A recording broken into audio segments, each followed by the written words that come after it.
Every atom in your body was forged in the furnace of a dying star. Billions of years ago, a star collapsed, scattering its glowing fragments across the silent sea of space. Out of that cosmic fire, your very bones, your blood, your breath were born. And yet, here you sit, scrolling through your phone, worrying about a social media post, wondering if someone approves of you. This is the contradiction of being human. You carry within you the vastness of galaxies, and yet you are trapped by the smallest of concerns. The seeker in our story knew this contradiction all too well. They lived in a world of noise, notifications, deadlines, comparison, and fear.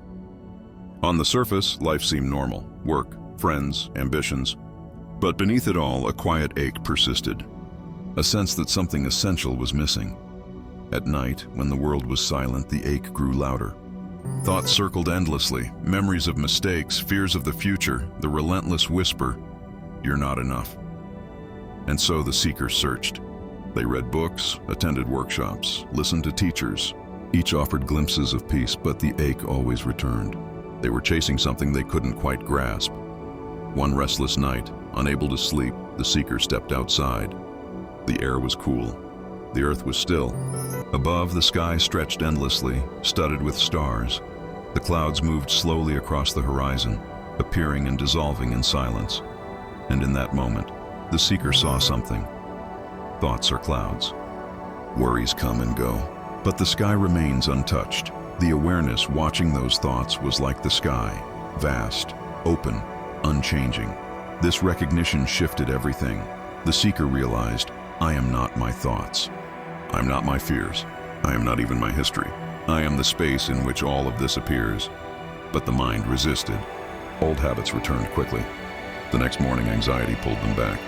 At work, they compared themselves to others. On social media, they judged their worth by likes and comments.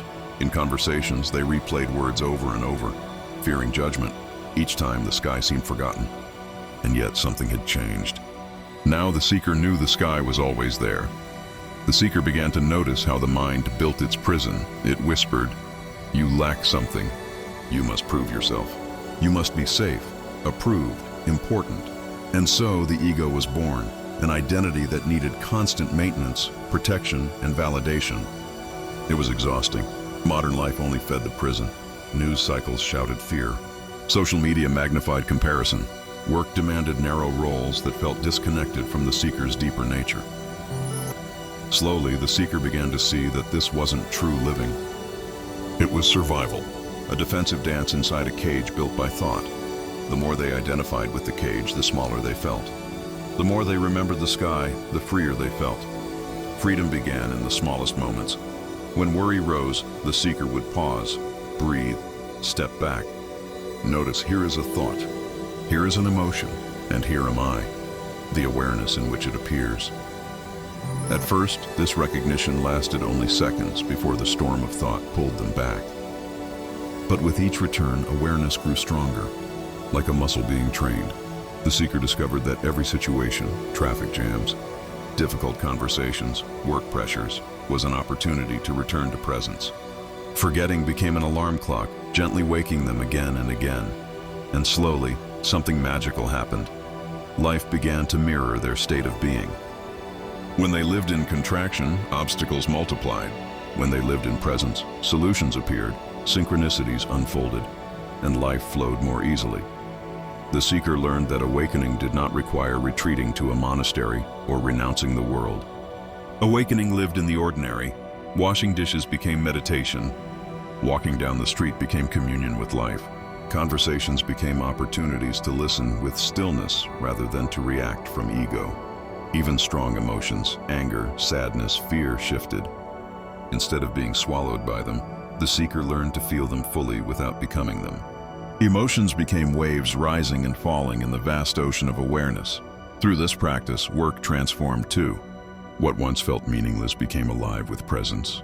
Purpose was no longer something to chase in the future.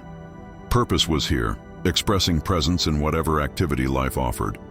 But the seeker's greatest discovery was this: seeking itself was the final illusion. For years, they believed they had to earn peace, achieve enlightenment, or reach some distant state of perfection. But one quiet morning, as they sat watching the sunrise, it became clear, I am already what I have been seeking. I am already awareness itself. I was never separate from it. It was like searching for your glasses while they are already on your face. The seeker laughed deeply and freely. The cosmic joke had revealed itself. From then on, life did not become perfect. Challenges still appeared. Emotions still surged. Responsibilities still demanded attention. But everything was different. The seeker no longer fought reality. They no longer argued with life. They could work toward goals without being enslaved by outcomes. They could love fully without trying to possess. They could live fully human while knowing they were also infinite. The paradox remained. Cosmic awareness expressed through a fragile human body. And yet, instead of being a problem, the paradox became beautiful. The seeker had come home, not to a place, not to an achievement, but to themselves, to the spacious awareness that had always been there, watching, waiting, alive. And so, their story became a mirror. A reminder for anyone who hears it, that you too are made of stars. That you too are the sky in which thoughts appear and dissolve. That you too are not trapped in small concerns unless you choose to identify with them. The world does not need more people lost in fear and comparison. The world needs conscious human beings, those who can remain awake to their essential nature while fully engaging with life. And that includes you, because right now, as you listen to these words, awareness is here. Silent, spacious, alive. You don't need to find it. You don't need to earn it. You only need to recognize it. You are already home. Thank you for watching. Like, subscribe, and comment.